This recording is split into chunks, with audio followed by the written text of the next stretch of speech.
Assalamualaikum warahmatullahi wabarakatuh. Kembali lagi bertemu bersama saya Rupno Saputra ya. Di perkuliahan daring pengantar ekonomi makro khususnya pada chapter 19 Measuring National Output and National Income, mengukur output nasional dan pendapatan nasional. Nah, pada bab ini, chapter ini itu bisa di breakdown menjadi beberapa subbab. Seperti terlihat pada layar ya, ada gross domestic product itu GDP atau dalam bahasa Indonesianya PDB ya, produk domestik bruto. Calculating GDP, cara penghitungannya nominal versus real GDP. Terus kemudian juga keterbatasan dari konsep GDP itu sendiri. Kita langsung masuk ke national income and product accounts, yaitu dalam mengukur makroekonomi itu data yang dikoleksi atau dikumpulkan kemudian dipublikasikan oleh pemerintah itu mendeskrip atau menjelaskan berbagai komponen dari pendapatan nasional dan output dari ekonomi. Itu artinya bahwa ilmu ekonomi makro mengandalkan data, banyak diantaranya dikumpulkan oleh pemerintah. Untuk mempelajari perekonomian kita butuh data output total, pendapatan total, konsumsi total, dan semacamnya. Nah, dalam ini mengukur output nasional dan pendapatan nasional itu ada istilah sangat penting, yaitu GDP, di mana GDP ini menjadi indikator utama dari kinerja ekonomi ya. Artinya the total market value of all final goods and services produced within a given period by factors of production located within a country. Ada dua kata kunci di situ. Yang pertama ada di final goods and services, yang kedua kata kuncinya located within a country. Jadi total nilai pasar dari seluruh barang dan jasa final itu akhir ya, yang siap pakai, bukan barang perantara atau barang setengah jadi, itu yang diproduksi dalam sebuah negara. Jadi titik berat dari GDP itu yang dilihat tuh lokasinya, statusnya itu sebagai barang atau jasa yang final dan diproduksinya dalam sebuah negara. Kalau diproduksi di luar negara berarti dia bukan termasuk GDP. Nah, ini tadi ada istilah final goods and services, itu artinya barangnya siap digunakan, bukan barang perantara ya. Nah, ada intermediate goods atau barang perantara atau barang setengah jadi, itu produk-produk yang sengaja diproduksi oleh suatu perusahaan yang ditujukan untuk digunakan proses lebih lanjut bagi perusahaan lainnya. Terus juga ada istilah value added, itu the difference between the value goods of as they live as stage production and the cost of the goods as they enter at that stage. Jadi selisih dari nilai barang pada satu tahap produksi tertentu dengan tahap produksi lainnya. Karena ada barang yang jadi atau barang final, ada juga barang-barang yang setengah jadi atau barang perantara. Berarti barang yang setengah jadi atau perantara itu akan melewati berbagai tahap produksi sebelum akhirnya menjadi barang atau jasa final, kan begitu. Nah, di setiap tahap produksi itu menciptakan value added. Bisa dipahami ya bedanya barang apa tadi, final sama barang setengah jadi. Nah, sebagai contoh barang final dan barang setengah jadi, kita ambil contohnya ban itu mungkin sebagian ada yang dijual langsung ke konsumen akhir, itu bisa dihitung sebagai GDP karena dia berarti termasuk barang final, spare part ya. Tapi kebanyakan ban itu diproduksi untuk menjadi barang perantara atau barang setengah jadi bagi produsen mobil. Nah, misalnya Daihatsu produksi mobil ya, itu dia beli ban di Goodyear misalnya ya, produsen ban. Nah, itu berarti dia ban sebagai barang perantara atau barang pelengkap ya. Dalam hal ini konteks dia sebagai barang pelengkap, dia tidak boleh masuk ke GDP karena yang masuk ke GDP itu barang final, yaitu mobilnya tadi, Daihatsu apa Ayla misalnya ya, itu yang masuk sebagai GDP barang akhirnya.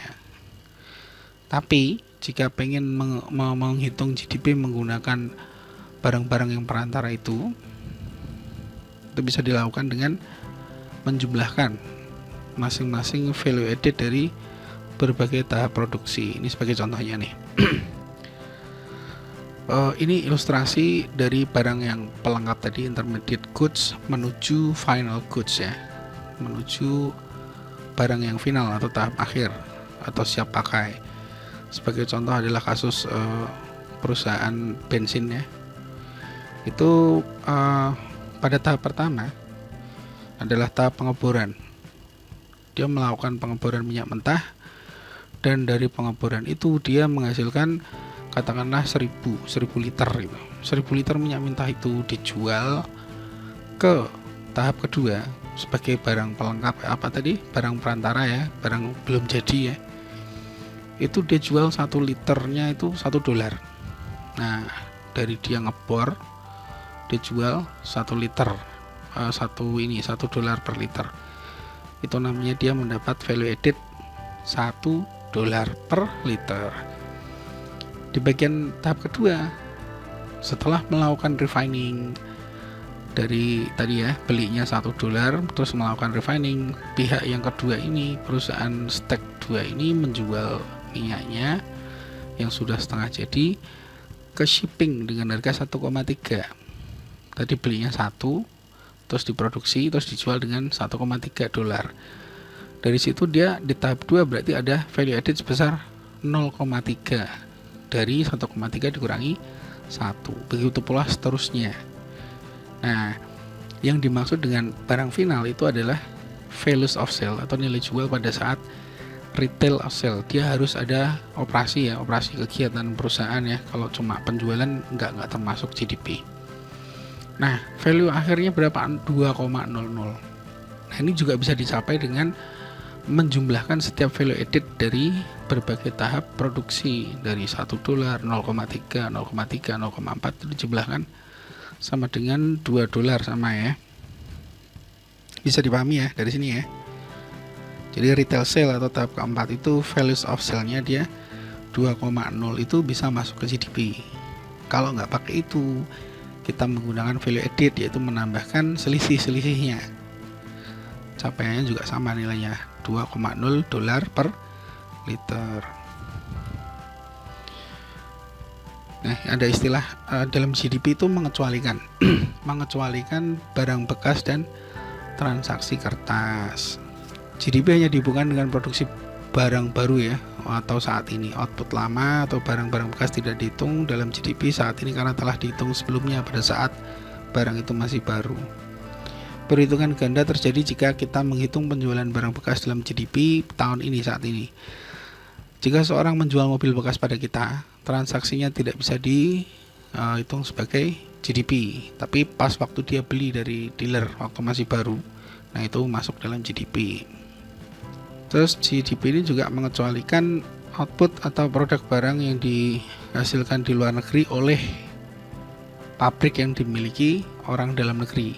Nah, sebagai contoh, PT Jarum mendirikan pabrik di Thailand.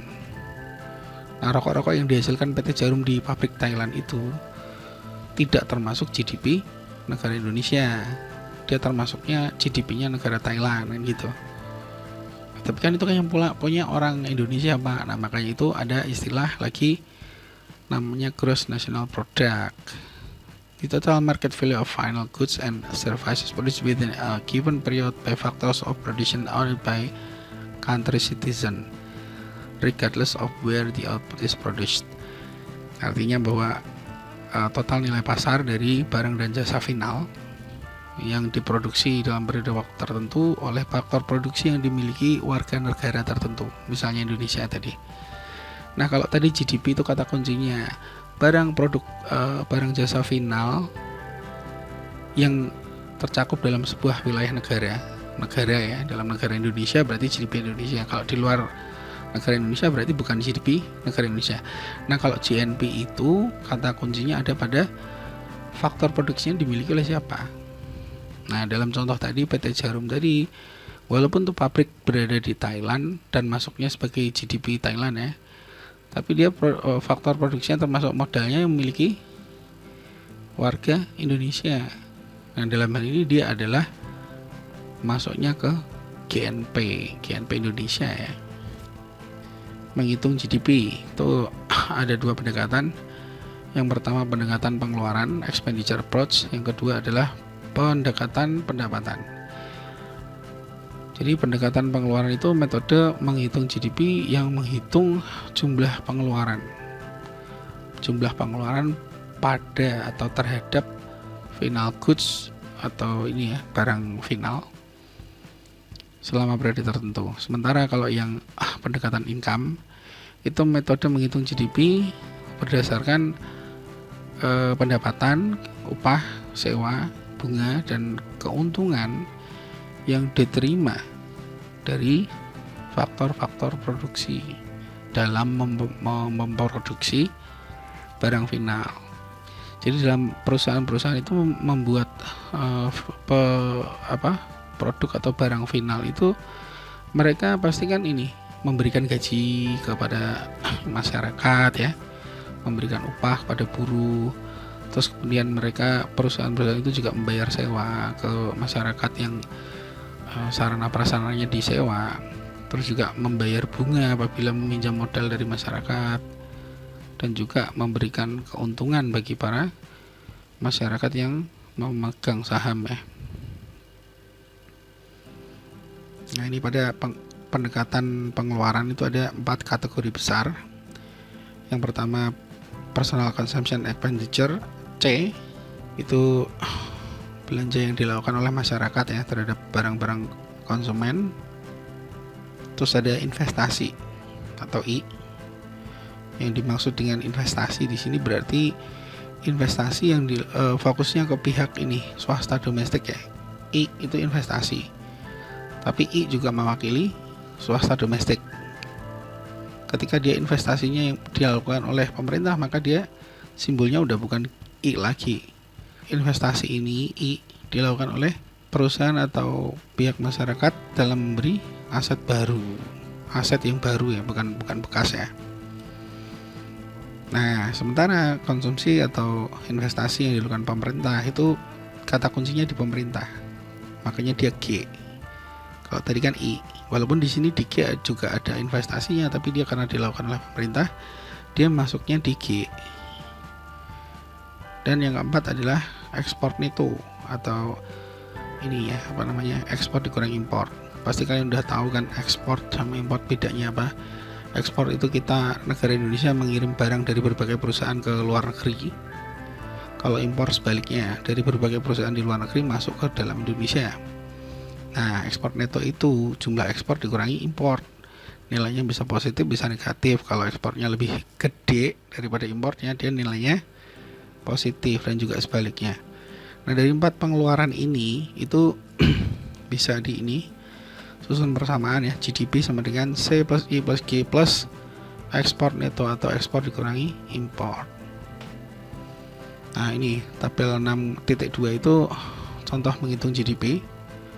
Gampang ya, nanti bisa dipelajari sendiri.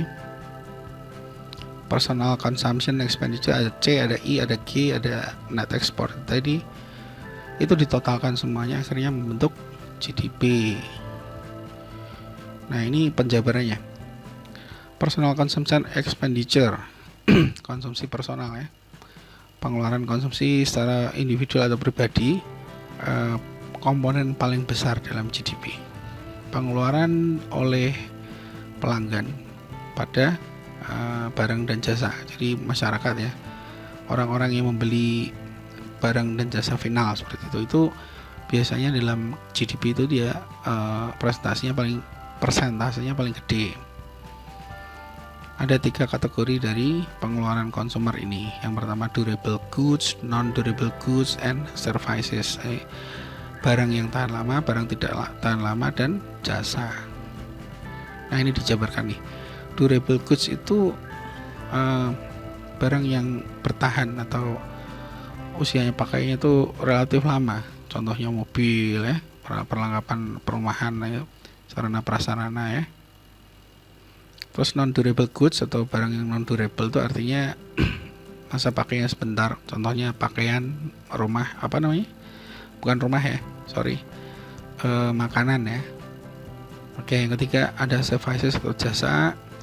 The things we pay that do not involve the production of physical things such as legal, medical services, and education. Jadi kita membayar itu nggak ada kaitannya dengan barang fisik. Contohnya itu layanan hukum, layanan kesehatan, layanan pendidikan. Terus kemudian gross private domestic investment, itu investasi ya, investasi yang dilakukan oleh swasta domestik. Itu total keseluruhan investasi yang dilakukan untuk membeli modal, pembelian ini ya, rumah yang baru, terus kemudian plants, equipment, inventory by private. Yang jelas dia investasi yang dilakukan oleh non pemerintah. Ini jenisnya, investasinya apa aja? Non residential investment, non perumahan berarti ya, pengeluaran oleh perusahaan untuk mungkin obat, tools, appliance, dan lain-lain, ada peralatan dan lain-lain. Terus juga ada ini residential investment atau perumahan, yang jelas rumahnya harus baru, kalau nggak baru berarti nggak masuk ke GDP. Change in business inventories, investasi pada perubahan persediaan bisnis ya, jumlah yang berubah ya pada persediaan suatu perusahaan pada periode waktu tertentu.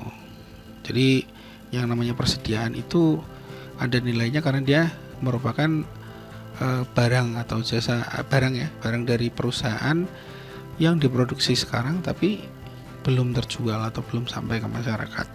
Nah, dari ini bisa ditarik kesimpulan atau persamaan GDP sama dengan penjualan akhir, final sales, ditambah dengan change in business inventories, jadi perubahan dari persediaannya.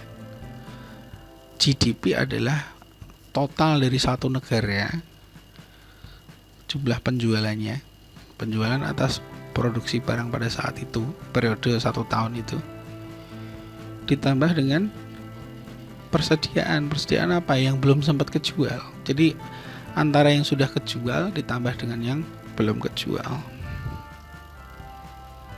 Nah, ini ada gross investment versus net investment. Investasi gross bruto atau investasi kotor ya, versus investasi neto. Itu dalam hal ini dikenal ada istilah depresiasi ya. Depresiasi itu apa? Mungkin yang dari SMA-nya IPS mungkin masih ingat, depresiasi the amount by which an asset values falls in given period. Jadi jumlah dari kejatuhan atau penurunan nilai aset pada periode waktu tertentu. Jadi aset modal itu makin menyusut nilainya dari waktu ke waktu. Jumlah merosotnya nilai aset tiap periode disebut dengan depresiasi. Misalnya komputer pribadi yang dibeli oleh suatu bisnis ya, itu umumnya memiliki usia 4 tahun ya, sebelum dia katakan jadul, ketinggalan zaman begitu. Nah, selama periode itu komputer itu mengalami depresiasi secara bertahap. Gross investment atau investasi bruto artinya adalah nilai total dari semua barang modal yang baru diproduksi dalam ini ya, pabrik, peralatan, perumahan, persediaan yang diproduksi pada suatu periode tertentu. Investasi bruto tidak memperhitungkan fakta bahwa beberapa modal akan usang dan harus diganti. Jadi investasi kotor ini atau gross atau bruto ini dia nggak ngitung, nggak mikirin atau nggak melibatkan atau nggak mempertimbangkan bahwa aset-aset atau modal yang dibeli atas investasi itu mereka akan mengalami penyusutan atau depresiasi. Jadi asal udah dihitung aja semuanya investasinya berapa begitu. Nah, ada net investment atau investasi neto itu sama dengan investasi bruto yang dikurangi dengan depresiasi. Sebaliknya, yang ini berarti dia mempertimbangkan adanya depresiasi. Makanya dia disebut net, karena depresiasi itu tidak bisa dihindari, pasti terjadi kan gitu. Nah, capital end of period itu dari semua tadi di atas itu yang ini dijelaskan dapat ditarik persamaan modal di akhir periode itu sama dengan modal pada saat awal periode ditambah dengan net investment atau investasi neto ya, investasi yang nilai investasi yang sudah dikurangkan dengan depresiasinya. Masuk ya. Jadi misalnya kamu punya modal pertama itu 20 juta. 20 juta terus kemudian kamu selama perjalanan 1 tahun berjalan itu melakukan investasi sebanyak 10 juta. Nah 10 juta itu dia pakainya nilai itu 4 tahun misalnya nilai ekonomisnya, dan tiap tahunnya mengalami depresiasi sebanyak 1 juta. Karena menghitung tahun berjalan 1 tahun, dia berarti 10 juta itu hanya dikurangi 1 juta ya, karena dia 4 tahun kan, 4 tahun berkurangnya masing-masing 1 juta, berarti tahun ini hanya dikurangi 1, jadi nilainya 9 juta. Nah capital beginningnya tadi berapa? 20 juta ditambah dengan 9 juta, karena dia 9 juta itu net investment yang udah dikurangin depresiasi, tapi 1 tahun aja. Selama 4 tahun itu ada depresiasi berkali-kali ya, 4 kali, tapi karena ini menghitung tahun 2020 aja misalnya, itu dia berarti net investmentnya hanya dikurangi depresiasi yang tahun 2020 aja kan gitu. Bisa dipahami ya. Oke, next, government consumption and gross investment. Ini konsumsi dan investasi bruto pemerintah. Expenditures by federal di Amerika itu namanya federal ya, pemerintah pusat, state, lokal itu negara bagian, dan pemerintah daerah. Jadi pengeluaran yang dikeluarkan oleh pemerintah, yang pemerintah pusat sampai pemerintah paling bawah, terhadap barang dan jasa final atau yang siap pakai. Nah ini net export neto itu mudahnya dia pengurangan dari ekspor dikurangi impor.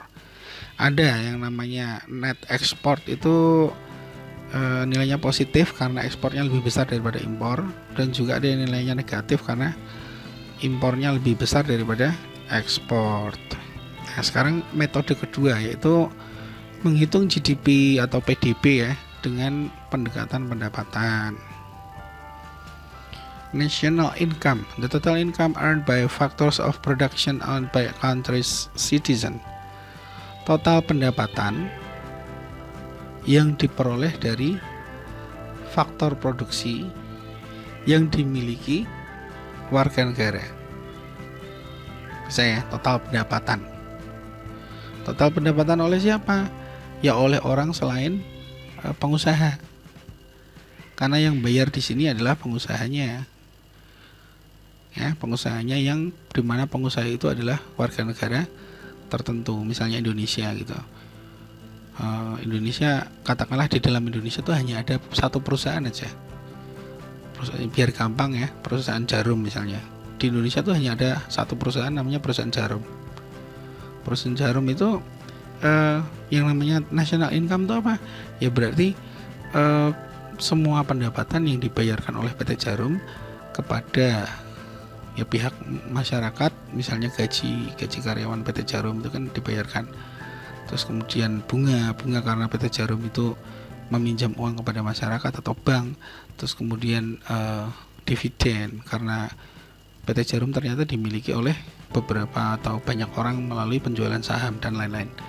Itu yang namanya national income itu.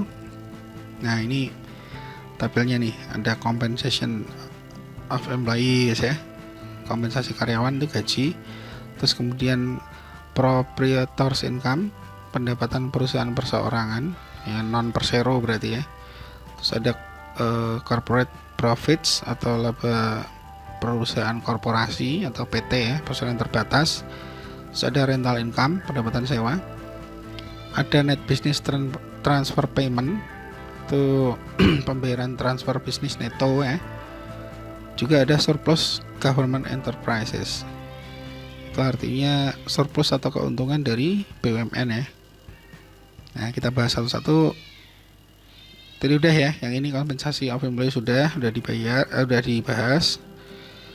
Terus the income of unincorporated business, ini proprietors income tadi udah, perusahaan perorangan. Itu contohnya kalau kalian lihat ada usaha yang nama usahanya itu UD usaha dagang atau usaha perdagangan UP ya, ada juga PO perusahaan perorangan itu non ini ya, non PT non perseroan terbatas ya, juga termasuk CV juga, itu juga masuknya ke dalam sini. Rental income, the income received by property owners in the form of the rent. Oke, itu berarti pendapatan yang diterima oleh pemilik properti karena jasa menyewakan. Misalnya kamu punya rumah di pinggir jalan raya ya, saking pinggir jalan rayanya sampai hampir di tengah jalan gitu. Nah, maksudnya yang di pinggir jalan raya besar seperti itu. Nah, itu PT itu apa namanya, Indomaret misalnya menyewa, menawarkan maupun lewat bekerja sama model apa begitu, ini akhirnya dia memutuskan untuk menyewa tempatmu, atau mungkin Bank BRI atau mungkin Bank BCA itu bisa aja gitu, menyewa rumahmu yang lokasinya cukup strategis ya, itu pendapatannya masuk ke rental income ini. Corporate profits itu income yang diperoleh oleh perseroan terbatas ya, perusahaan PT. Net interest itu bunga itu ya, masuknya interest yang dibayarkan oleh perusahaan gitu ya. Jadi karena ini bunga yang dibayarkan oleh perusahaan atau bisnis, berarti bunga-bunga yang dibayar oleh rumah tangga atau pemerintah tidak dihitung dalam GDP karena tidak diasumsikan mengalir produksi barang dan jasa. Sementara kalau dalam perusahaan itu kan bunga-bunganya itu karena ada proses produksi, makanya bunga yang dilakukan oleh perusahaan itu dilibatkan dalam GDP. Indirect taxes minus subsidies, pajak tak langsung dikurangi subsidi, meliputi pajak seperti pajak penjualan, bea cukai, bea ongkos lisensi dikurangi subsidi yang dibayar oleh pemerintah, di mana pemerintah tidak menerima barang atau jasa sebagai imbalannya. Subsidi merupakan pajak negatif. Nah, itu contohnya pada saat ini itu pemerintah memberikan subsidi pajak UMKM ya, terkait dengan pandemi corona, itu bukan membebaskan sebenarnya, bukan 0% juga bukan, tapi pajak para UMKM itu selama 6 bulan ke depan itu ditanggung oleh pemerintah semua ya, dan itu diperpanjang lagi sampai akhir tahun dan mungkin nanti diperpanjang lagi. Nah, dalam hal ini sebagai prestasi kontra prestasinya itu pemerintah tidak menerima produk barang atau jasa dari pihak-pihak yang mendapatkan subsidi. Ini bisa masuk di GDP ya. Terus net business transfer payments, itu pembayaran transfer bisnis neto, adalah pembayaran transfer neto oleh bisnis pada pihak lain sehingga menjadi pendapatan pihak lain. Transaksi atau pembelian yang dilakukan oleh perusahaan kepada pihak lain, bisa dalam bentuk perusahaan juga atau tidak. Surplus ini berarti keuntungan dari atau pendapatan atau keuntungan dari BUMN. Nah, sekarang masuk ke NNP, Net National Product atau produk nasional neto. Caranya gimana ini? Gampang ini. Cara untuk menghitung NNP itu cukup dengan menghitung GNP, Gross National Product tadi. Masih ingat ya? Gross National Product itu apa? Ya tadi total produk atau barang jasa final. Itu yang dilihat dari warga penduduk mana. Tidak mempermasalahkan dia dihasilkan di negara mana. Jadi dalam sebuah negara misalnya Indonesia itu ada berapa pengusaha yang disebut pengusaha. Itu dimanapun produk yang mereka hasilkan, baik itu di dalam negara Indonesia maupun di luar Indonesia, itu masuknya sebagai GNP. Nah, GNP itu dikurangi depresiasi, keluarlah NNP. Gampang ya. Statistical disparity itu nanti gampang bisa dipelajari sendiri, istilah-istilah seperti itu. Personal income mudah, disposable personal income and after tax income nanti dipelajari sendiri istilah-istilah ini.